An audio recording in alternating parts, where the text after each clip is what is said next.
शुभ सकाळ मंडळी, कसे आहात सर्वजण. तर मी आज नाश्त्यामध्ये बनवणार आहे फ्राय राईस बनवणार आहे मी. तर त्यासाठी काय काय साहित्य घेतलेलं आहे बघा.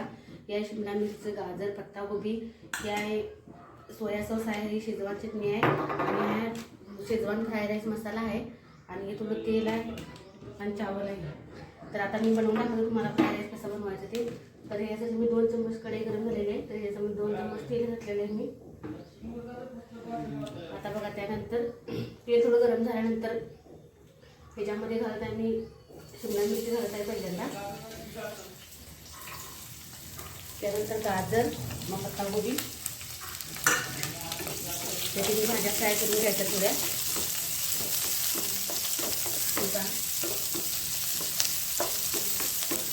दोन 3 मिनिटासाठी फ्राय करून घ्यायच्या या भाज्या.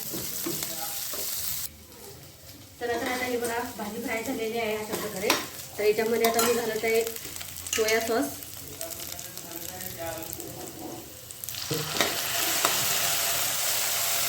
अर्धा चमचा सोया सॉस घातलेला आहे. मग टमाटर सॉस घातलेला आहे थोडा.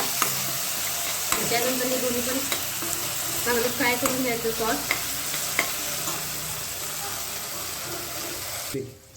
तर हे पहा, आता मी ह्याच्यामध्ये शेजवान फ्राय राईस मसाला घालणार आहे. 1 चमचा मसाला घालून घ्यायचा आहे, भातामध्ये मिक्स करून घ्यायचा, कारण मसाल्यामध्ये घातल्यानंतर त्या व्यवस्थित मॅच होत नाही. हे पहा, आता हे भात घालत आहे ह्याच्यामध्ये. मीठ घातलेलं आहे तर मीठ घालायची गरज नाही, कारण शेजवान राईस फ्राय मसाला जो आहे मसाल्यामध्ये मीठ असतंय, त्यामुळे मीठ घालायची गरज नाही मला.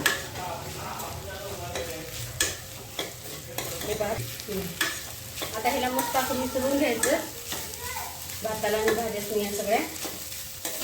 हे पहा, अशा प्रकारे झालेलं आहे मॅश चारी बाजूनी. गॅसची आत जास्त ठेवायची, कारण कमी ह्याच्यावर जर भात शिजतोय, फ्राय करायचं आपल्याला राईस. त्यामुळे बघा, फ्राय झालेला आहे राईस.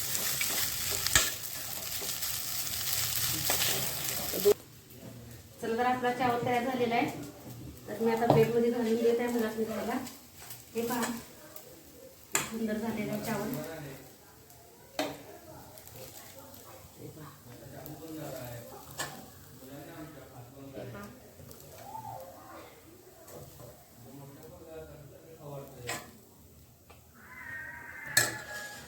चावल तयार झालेला आहे.